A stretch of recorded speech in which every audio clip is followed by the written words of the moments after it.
guys, life is not a walk in the park. Except when you're literally taking a walk in the park. Today, I want to have a little bit of a talky episode about kind of a guideline I live by that is all about owning my mistakes. And before I get into it, I want to apologize for this weird guru setting. I've been training the last few days. Today I'm super sore, so I just thought I was gonna take the yoga mat to the park and I'm gonna do some stretching and it's gonna be good. And as I set the camera up, I realized I totally look like some self-proclaimed yoga, whatever, enlightenment guru trying to sell you like a 6-step plan to something. I promise I'm not gonna sell you a 6-step plan. I just wanna talk about this. Let's get to it.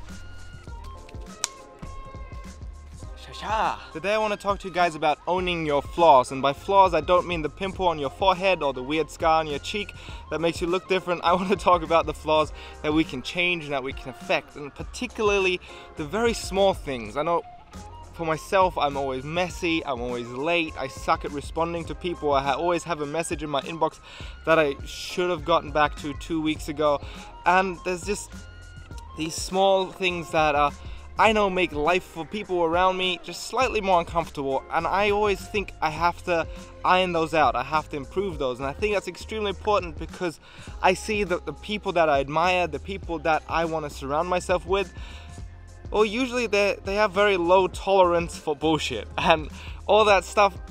I know it's very small, but over time it makes life for people around you uncomfortable, and I give myself these self-talks and try to figure it out and try to improve myself, and this is how I think about it.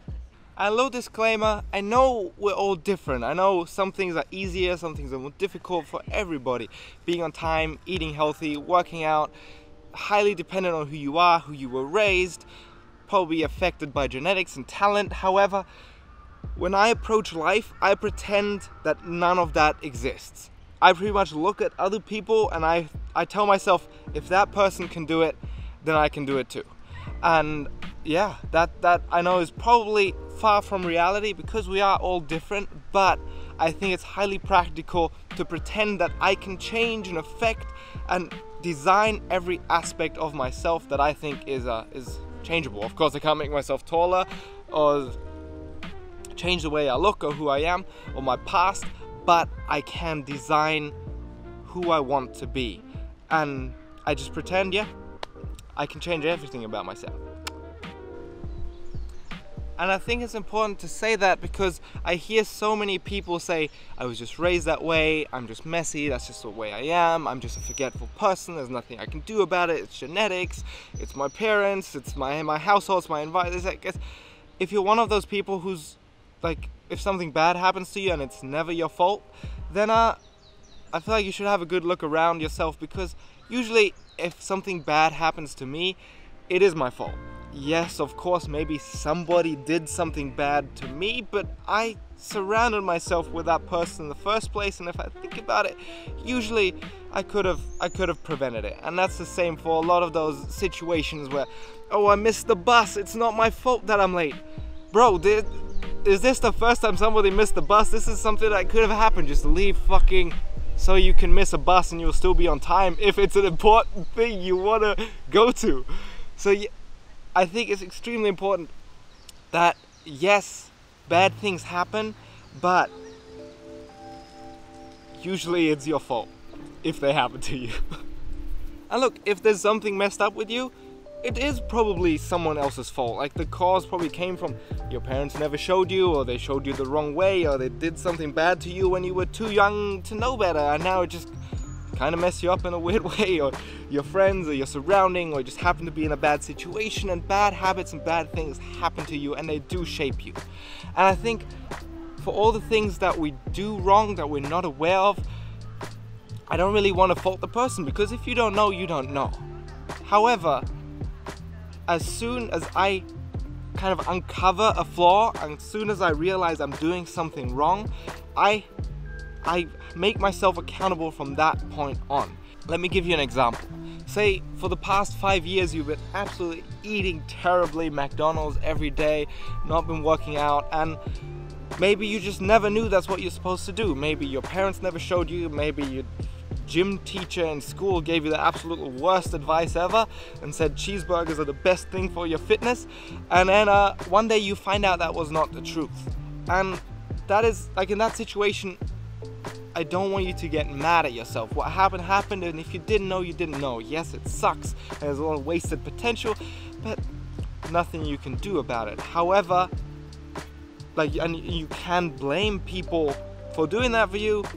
Yes, maybe they were shitty people, but from that moment on, from the moment on you realize it, you can't keep doing the same thing and blame other people for it. You can't keep eating shitty and blame your gym teacher or your parents for not ever showing you.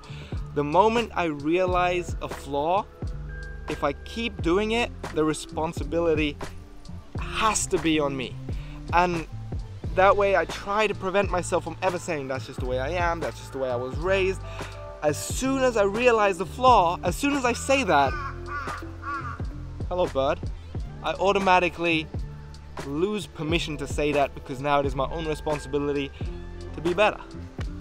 And look, I know this shit is not easy. Of course you can realize you're doing something wrong, and then it can still be so difficult to do it better. And then maybe you'll look at other people and they just do it effortlessly. Like some people, they just remember somebody's birthday, and I'm like, oh fuck, it just doesn't work for me like that.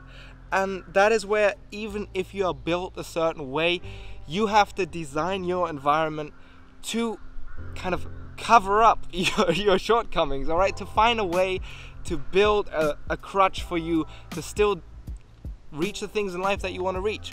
Yes, fuck, maybe you are always late because you forget the time and you just get distracted by the world and things in life. Fucking learn to use a calendar and set an alarm on your phone. It's not that difficult. And if you are one of those people that as soon as you leave the house to go to an important meeting, the whole world seems to conspire against you. You try to lock your door and your key breaks off. You miss the bus. It starts raining. An anaconda ate your hat. These things happen, and maybe you just have to leave an hour early wherever you go, and that's just what you have to do. But the point is, you have to figure out a way to fix it no matter what it takes, because in the end you're just punishing yourself. You're just making your own life worse. Because yes, maybe it was the bus driver's fault, maybe it was your teacher's fault 10 years ago, but if you don't fix the mistake right now, the bus driver and the teacher, they don't give a fuck. Their life is not affected, but your life is still affected every time you make one of those mistakes, and you're losing out on opportunities. So yeah, I encourage you to try this. If this is something that you feel like you struggle with, or you heard yourself say these excuses, then see what it feels like to take responsibility and realize you have the power to change yourself. That is what I tell myself. Of course, don't let me tell you how you live your life. I don't know you, but this has worked pretty well for me. I would like. Alright guys, that was it. I hope you enjoyed my little enlightenment talk. As always, this was just step 1 of my 6-week, 6-step course on how to enlighten yourself and reach spiritual nirvana. If you want to know more, just pay $600 for my online workshop, and subscribe to this channel for more videos coming. See ya.